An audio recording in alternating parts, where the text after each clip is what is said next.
me proponho aqui a tecer algumas considerações sobre um vídeo chamado História das Coisas, produzido por N. Leonardi. Pretendo fazer isso, o objetivo da minha fala é bastante simples, é apenas apresentar uma leitura pessoal que fiz desse vídeo, que considero bastante interessante. E farei isso com uma fala dividida em dois momentos distintos. Num primeiro momento, tentarei esclarecer o que significa coisa para esse vídeo cujo título chama-se História das Coisas. E num segundo momento, pretendo identificar a relação existente, ou o que a gente pode entender ser existente, entre esse vídeo e a educação. Comecemos, portanto, tratando do conceito de coisa, manifesto nesse vídeo chamado História das Coisas. Bem, o vídeo de N. Leonardi, ele trabalha com o conceito de coisa, num duplo sentido, a mim me parece. Primeiro, a coisa, que é o termo utilizado por N. Leonardi, é utilizado para identificar o nosso modo de vida contemporâneo. E num segundo momento, a palavra coisa também é utilizada para fazer uma crítica a esse modo de vida contemporâneo. Então, N. Leonardi faz, usando esse conceito de coisa, uma identificação do nosso modo de vida e uma crítica a ele. Inicialmente, a gente pode dizer que N. Leonardi utiliza o termo coisa para mostrar e para demonstrar aquilo que é o nosso modo de vida, que tem um nome, chama-se capitalismo. E o nosso modo de ser, de viver, de pensar e de sentir contemporâneo, ele é produzido por uma dinâmica em que dois processos se encontram. Primeiro, o homem, para tentar sobreviver, construiu todo um ambiente econômico. E para garantir a sua existência dentro desse ambiente econômico, o homem construiu todo um outro ambiente subjetivo, cultural, ideológico e político que dá sustentação a esse ambiente econômico. N. Leonardi faz uma demonstração indicando que esse sistema complexo, por meio do qual nós produzimos o nosso modo de vida, ela chama de um sistema não linear, mas um sistema integrado, complexo. E isso é pouco visto pelas pessoas. As pessoas acreditam viver no mundo e ter as condições de viver isoladamente, sem se comprometer com nada e muitas vezes sem ver-se atingida por aquilo que outros fazem. N. Leonardi é muito feliz quando chega a identificar o nosso modo de vida como um sistema integrado, no seguinte sentido: o que eu faço interfere no mundo, e o mundo interfere naquilo que eu faço, naquilo que eu penso, naquilo que eu sinto. N. Leonardi chega a identificar esse sistema como um sistema integrado, mas mais do que isso, diz, esse nosso modo de vida é não apenas integrado, mas finito. E mais ainda, esse nosso modo de vida está sendo gestado hoje em dia, administrado hoje em dia, não pelos estados, não pelas pessoas individuais, mas pelas corporações empresariais. E como todos nós sabemos, e N. Leonardi deixa isso bastante claro no filme, as corporações empresariais têm um objetivo, que é o lucro, e têm um princípio, que é o princípio da competitividade, que deve ser estabelecido na relação privada. Bem, o problema é que as corporações industriais, com esses princípios, a propriedade privada, a competição e os seus objetivos, a ganância pelo lucro, têm feito com que as corporações empresariais, com a ganância pelo lucro, administrando o nosso modo de vida, têm transformado o nosso modo de vida em algo bastante comprometido. E comprometido nos dois sentidos da palavra. Primeiro, os homens têm se desumanizado, os homens têm se transformado numa coisa.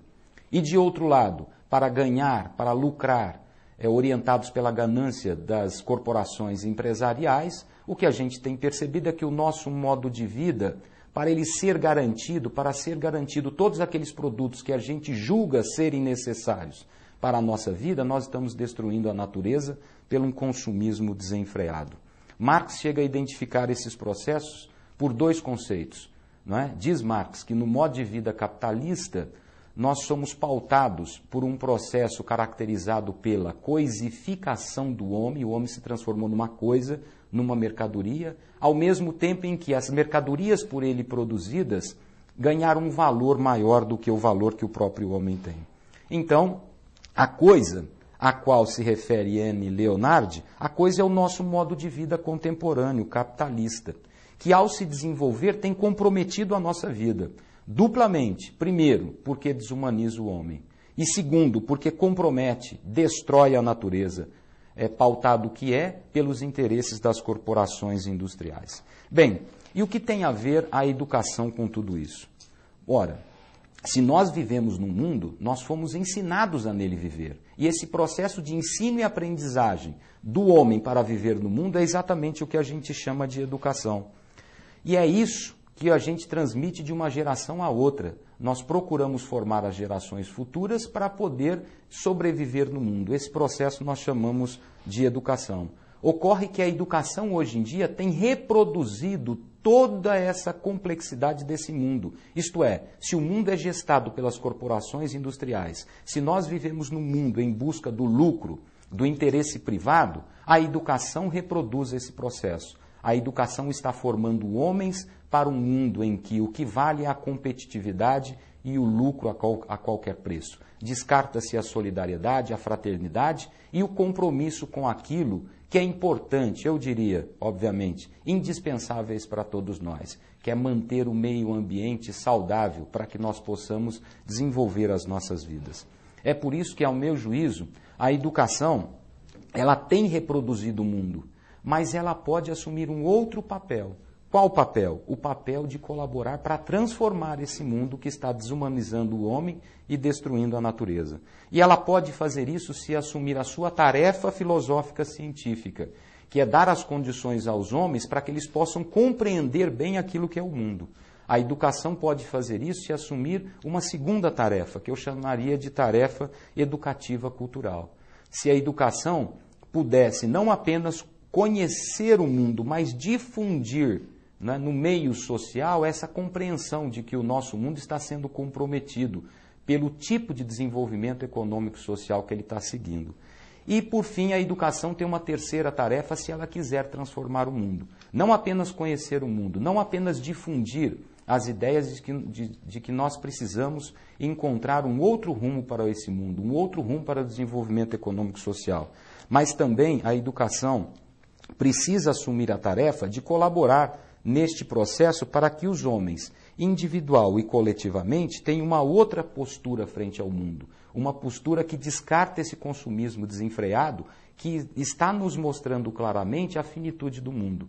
Uma educação que possa reumanizar a humanidade desumanizada e que possa fazer com que as pessoas entendam o seu compromisso individual e coletivo de, mesmo vivendo e buscando conforto, né, buscando o prazer no modo de vida, não comprometer o nosso mundo para gerações posteriores. É essa leitura que eu faço desse vídeo, muito interessante, porque mesmo sendo feito por uma norte-americana, mostra, né, a dívida social, econômica e ambiental que os Estados Unidos da América legou, está nos legando, está nos deixando para a posteridade. E uma outra coisa importante que eu gostaria de destacar é que esse vídeo é bastante didático e pode ser utilizado, deve ser utilizado nas salas de aulas, tanto por aquelas disciplinas que tratam das ciências naturais, quanto por aquelas disciplinas ligadas à área das humanidades. É isso, o vídeo A História das Coisas, de Annie Leonard. É uma boa pedida para os professores e para os educadores em geral.